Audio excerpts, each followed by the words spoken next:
Përmbledhja e ngjarjeve kryesore të ditës në Radio 7. Kryeministri i Maqedonisë së Veriut hedh dyshimet për sabotim në Tec Manastir. Histria Mickoski tha se rasti po hetohet, por siguroi se nuk do të ketë ndërprerje të energjisë elektrike. Ekziston dyshimi bazuar se mund të ketë ndodhur sabotim në orët e hershme të mëngjesit të 2 ditëve më parë, deklaroi Histria Mickoski. Pas fikjes së bllokut 2 përpara 2 ditësh, elektranat e Maqedonisë së Veriut paralajmëruan për sabotim të mundshëm pasi në afërsi u gjetën element druri të djegur që sipas tyre ngre dyshime se dikush ka hyrë dhe qëllimisht ka ndezur zjarr për të shkaktuar fikjen e bllokut. Drejtuesi i operatorëve të transmetimit të energjisë elektrike të Maqedonisë së Veriut dhe Kosovës, Burim Latifi nga MEPSO dhe Shaban Eziri nga KOST, nënshkruan memorandum për forcimin e bashkëpunimit ndërkufitar dhe zhvillimin e rrjetit të transmetimit të energjisë elektrike. Memorandumi vë tekst të veçantë në projektin strategjik për ndërtimin e një linje të re interkonjektive të tensionit të lartë 400 kV nga Tetova deri në Prizren, i cili është në përputhje me objektivat e Bashkimit Evropian për tranzicion energjetik deri në vitin 2050 dhe është nominuar si kandidat për rritjen e kapaciteteve transmetuese përmes platformës europiane të planifikimit, thon nga MEPSO. Interkonjeksioni pritet të rrisë ndjeshëm kapacitetet ndërkufitare të shkëmbimit të energjisë elektrike, do të forcojë sigurinë energjetike. Me njerë ka reaguar dhe koalicioni Vlen. Në një kumtes për media thuhet se projekti strategjik jo vetëm që lidh dy qytete shqiptare, po forcon identitetin energjetik, ekonomik dhe politik në rajon. Në nënshkrimin e memorandumit të bashkëpunimit mes kompanisë MEPSO dhe KOST-it për ndërtimin e linjës interkonjektive 700 kV Tetov-Prizren, është një prej zhvillimeve më domethënëse të dekadës në fushën e energjisë, thuhet në reagimin e koalicionit Vlen. Rajoni. Kosova lëshoi të pesin urdhër arresti me radhë kundër Mila Radojčićit. Shkak për këtë mandat arresti u bë vendosje barikadave në 4 komunat me shumicë serbe në veri në vitin 2022. Në atë kohë Radojčić ishte nënkryetari i listës serbe dhe sipas kësaj partia ishte i pranishëm në barikada në fund të korrikut 2022, pavarësisht se kishte urdhër për arrestimin e tij të lëshuar në shkurt të atij viti për shkak të friksimit të dëshmitarëve në rastin Brezovica që ka të bëjë me korrupsion dhe ndërtime të palishme. Sipas tij, në dhjetor të vitit 2023 u lëshua dhe një urdhër për arrestimin e Radojčićit për sulmin e armatosur vdekje prurës në fshatin Bajnës në veri të Kosovës, përgjegjësinë për të cilin ai e mori vetë. Në ditën ndërkombëtare për parandalimin e dhunës seksuale në konflikt, presidentja e Kosovës Vjosa Osmani shpreh mbështetje të palëkundur për të mbijetuarit e kësaj dhune gjatë luftës në Kosovë. Ajo i quajti simbol të forcës përballë krimeve njerëzore të regjimit genocidal të Miloševićit. Presidentja theksoi se guximi i tyre udhëheq drejtësinë dhe shërben si frymëzim për ndryshime globale, duke theksuar se Kosova ecën për krah tyre me krenari dhe përkushtim. Ministria në detyrë e drejtësisë Kosovës Albulina Haxhiu paraqiti hapat konkret të ndërmarrë nga qeveria për të adresuar krimet e luftës, përfshirë themelimin e Institutit për krimet e luftës dhe fuqizimin e prokurorisë speciale. Qeveria e Republikës së Kosovës e ka themeluar Institutin për krimet e luftës, po ashtu kemi mundësuar votimin e strategjisë për drejtësinë tranzicionale, ku shumë prej rekomandimeve që dalin nga kjo strategji i adresohen nevojave pra të mbijetuarve të dhunës seksuale gjatë luftës, burra e gra, duke pasur parasysh që ka pasur edhe djemë edhe burra të cilët janë dhunuar seksualisht gjatë luftës në Kosovë. Po ashtu kemi mundësuar rritjen e kapaciteteve në prokurorisë speciale për adresimin e krimeve të luftës, e gjithashtu kemi mundësuar gjykimin mungesë, duke pasur parasysh që Serbia nuk i dorëzon kriminalët e luftës. Ministria e Punëve të Jashtme e Kosovës Donika Gërvalla në takimin ndërministror në Taormina në ditën ndërkombëtare për eliminimin e dhunës seksuale tha se ndërsa viktimat mbeten me plagë të hapura, autorët e këtyre krimeve enden të lirë në Serbi. E ardhmja europiane nuk mund të ndërtohet mbi arrest selektive dhe standarde të dyfishta, por ndërtohet mbi kujtesën, drejtësinë dhe guximin për të qenë e drejtë dhe barabartë me gjithë, deklaroi Donika Gërvalla. Sipas saj, gjatë takimit ministror në Taormina në ditën ndërkombëtare për eliminimin e dhunës seksuale, ajo nënvizoi se dhuna seksuale u përdor nga Serbia si armë lufte ndaj grave, burrave dhe fëmijëve në Kosovë, në Kroaci dhe në Bosnjë. Radio 7, zëri pozitiv i qytetit. Prokuroria e posaçme mbyll hetimet dhe ka dërguar për gjykim 6 zyrtarë të Autoritetit Rrugor Shqiptar për shkelje të barazisë në tender. Ndaj 6 zyrtarëve, Arber Troka, Miranda Shkurti, Nikolaj Mihali, Almir Hoxhaj, Erion Zemanaj, Admir Pahumi, rëndon akuza për shkeljen e barazisë së pjesëmarrësve në tender apo ankande publike.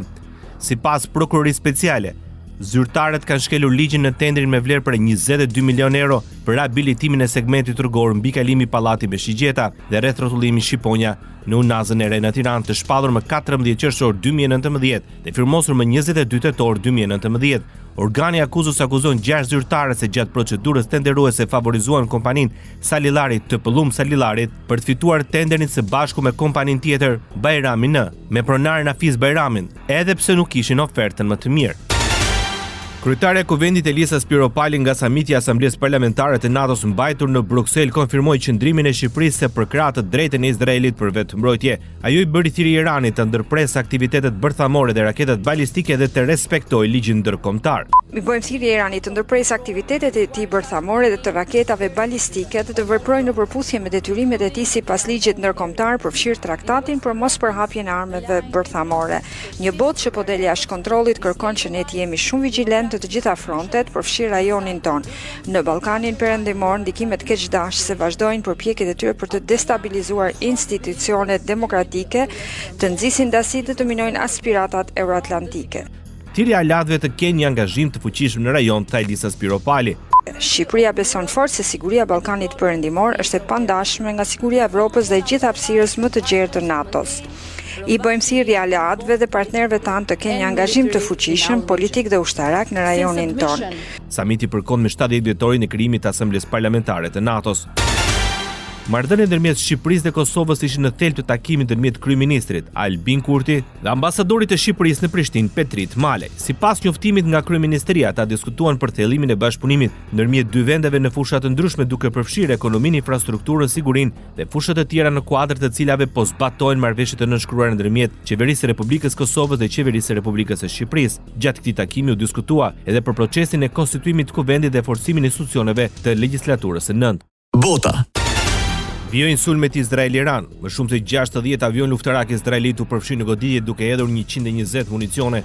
Sipas mbrojtjes izraelite, objektivat që shënjestruan përfshinin disa vende prodhimi industrial të raketave në Teheran, që dikur ishin zemra industriale e Ministrisë së Mbrojtjes iraniane, vende ushtarake që prodhonin komponent raketash dhe fabrika që prodhojnë lëndë të para të përdorura për shkrirjen e motorëve të raketave. Në sulmet u godit Selia e projektit bërthamor SPDN, edhe Irani u kundërpërgjigj me raketa. Një prej tyre shkaktoi 7 të plagosur dhe dëme të shumta në Beersheva, në jug të Izraelit. Rezidenca e ambasadorit norvegjez në Izrael, në Herzliya, u godit nga një sulm. Mediat lokale raportuan për një granat që u hodh në rezidencë duke shkaktuar dëme materiale.